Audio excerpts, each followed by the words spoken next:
Welcome to IRG's Health Talk. I'm Tom Hutler, along with Shannon O'Kelly, physical therapist and president of IRG Physical and Hand Therapy. And our guest, Mariners great Jamie Moyer. Jamie Moyer started pitching in the majors in 1986. An all-star and a World Series champion, Moyer is only a few wins shy of 300. At the age of 49, he became the oldest pitcher to win a Major League game, and at the current age of 50, he still hasn't officially retired. In 2002, Moyer and his wife founded the Moyer Foundation to serve kids in crisis. His foundation has raised more than $25 million to date. Jamie, how you doing? I'm doing well. How are you, Shannon? Excellent. Hey, since we last spoke, it sounds like you've been pretty busy, and just recently you came out with a new book. Just Tell Me I Can't, How Jamie Moyer Defied the Radar Gun and Defeated Time. What's going on there? What's that about? Well, it's a book that I wrote with my writer, Larry Platt from Philadelphia, and it's I think the title explains a lot of what it is. It's, throughout my life, I've been told that I can't. And in my younger years in my life, and even in my professional life as a baseball player, I've always been told the things that I can't do. And there was a portion early in my career where I wasn't doing things consistently, and that was competing and winning and pitching deep into games and things like that.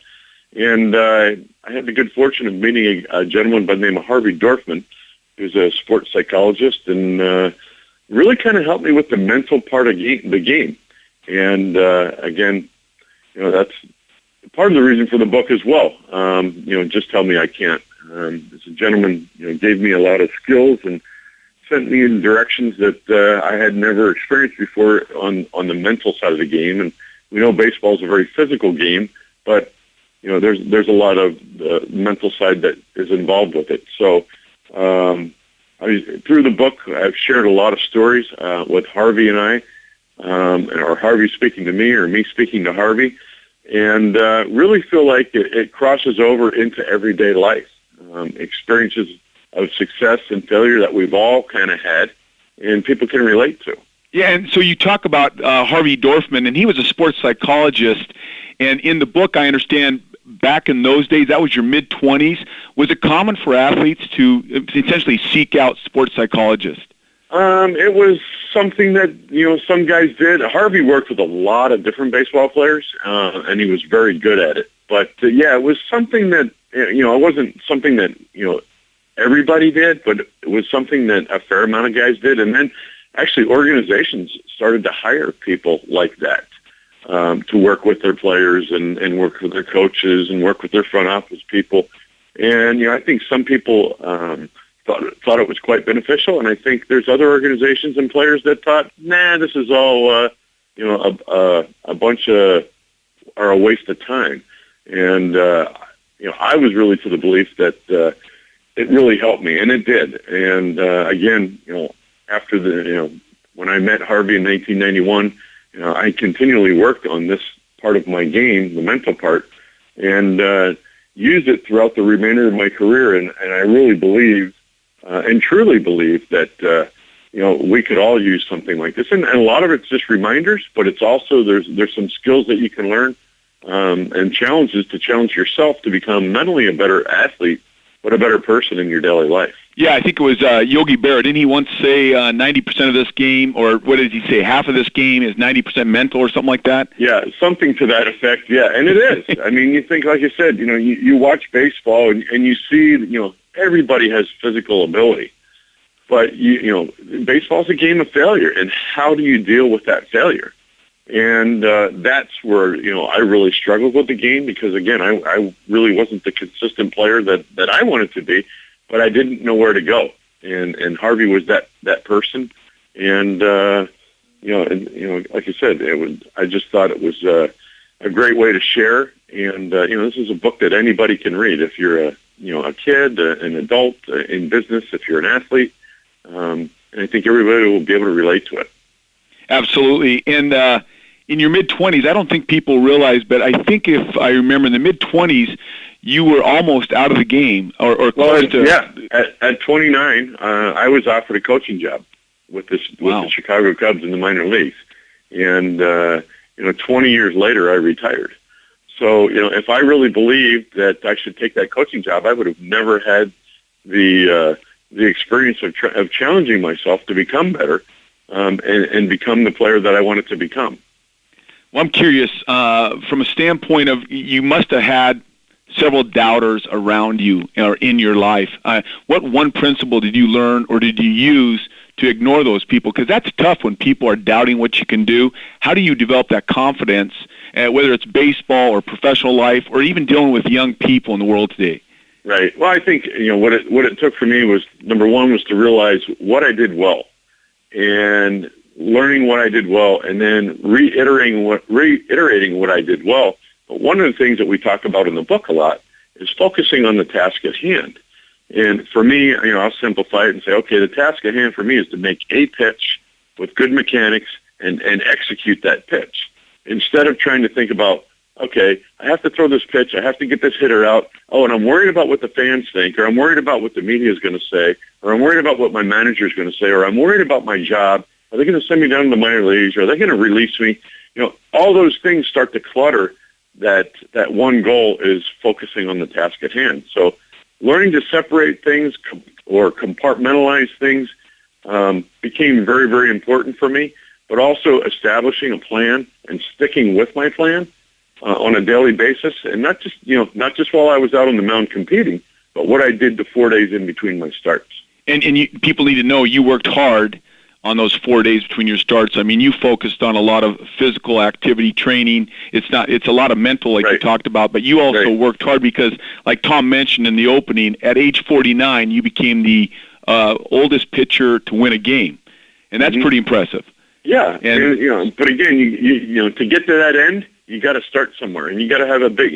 I'm a big believer. You have to create the biggest base that you can create, and then you work off of that. And your legacy, everybody knows or should understand, your legacy is beyond baseball. I mean, you've taken what you've learned in baseball, and you and your wife, Karen, have started this incredible foundation, the Moyer Foundation. It's really built for kids, and it's all about the children. And tell us what you're doing in the foundation these days. Yeah. Well, I appreciate you bringing that up. Yeah, my wife and Karen and I started a foundation called the Moyer Foundation here in Seattle in 2000, and we worked with a lot of grassroots organizations involved with the Fred Hutch Cancer Research Center, Children's Hospital, Cancer Care Alliance, and it's just really blossomed into a great way to give back and help children in distress. And that's what really our mission is about, helping children in distress.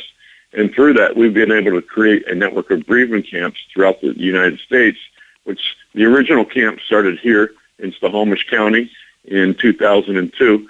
But we have 41 of those camps throughout the country. They're free camps for kids ages 6 to 17 who have lost somebody near and dear to them. That's a weekend camp, and as I mentioned, they're free. And then we also have another camp called Camp Mariposa, which again are free camps for children ages 9 to 12 who are living under the roof with an addicted family member. And again, unfortunately, addiction is quite prevalent in our world. And unfortunately, there's kids that have to live in that environment. And what we're seeing, unfortunately, with kids that are living in this situation, that they believe that they're the cause. And they're really not the cause. The addiction has come from somewhere else. So to be able to bring these kids together in either one of these situations, Camp Barron or Camp Mariposa, they're camps that kids can come together and learn coping skills and also have the wherewithal to reach out when they need the help. And our biggest goal is to see these kids move forward in their life, reach their goals, attain their dreams, and move on in their life. Yeah, that's a great cause, and I've been to your luncheon, and I've seen kind of the results. I've seen these kids get up and talk about their experience at these camps, and I think Camp Barron, its roots were local here. I think it started in Everett. Yeah, is that right? Yeah, up in Snohomish County. Yes, yeah, and still going strong.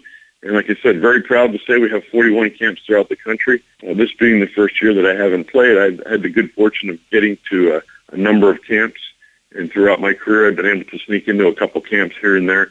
And to see the life changes that these kids go through in a weekend camp is just amazing. Give us some historical perspective. I mean, in 2002, what inspired you and your wife to start the foundation, and how has it changed over the years? Well, when we started it in 2000, our whole goal, we worked with the Mariners hand in hand with community service, but we felt like as a couple we weren't doing enough. So, hence that's when we started our foundation. We started, our first event was a bowling tournament with my teammates. We raised a lot of money for organ awareness and organ donation. And, we wanted to prove to people that, we're donating monies and their time and their talent to our organization, that we were legitimate. So we created a 501c3, and my teammates supported me unbelievably in the 10 years that I was here as a Seattle Mariner. And, as we've grown, like I said, we've created our network of camps and been able to reach out to many, many children in distress. And we've come to realize that these kids that are in distress, they don't ask to be in these situations. So if we can be kind of a sounding board for them and create awareness in the community, for the community people to see some of the issues that are really out there, and make an impact or have an impact on a community to make this community a better community to live and work in. Yeah, that's incredible stuff that you and your wife are doing, and how the foundation has grown. I understand. Do you have a camp now in every Major League Baseball park or city that has a baseball park? Every Major League Baseball city, yes. So we're very proud of that. And again, these camps usually average anywhere from 50 to 100 kids. They come in for a weekend. They go through many traditional camp activities with grief activities intertwined. There's professional grief counselors at the camp working with the kids, and it's amazing over a 2.5-day period the bond that these kids create with each other. Many of them are, none of the kids usually know each other when they come to the camp, and it's amazing within hours how they've already created a bond, but how they can share their stories and be in an environment where they're very comfortable. Imagine yourself, and maybe there's somebody out there that can relate to this. Maybe you're 10 years old and you've lost somebody close to you, and you have to go back to school, and all of a sudden you feel different because you're the one that doesn't have that, parent or sibling who is with you anymore. And all of a sudden you start to separate yourself from the group, and all of a sudden your schoolwork starts to decline. You kind of go into a shell, and all of a sudden you're kind of lost. Where when they come to camp, they can all share, they can cry together, they can laugh together, they can play together, but they can grow and learn and move forward in their life and hopefully fulfill their goals and their dreams.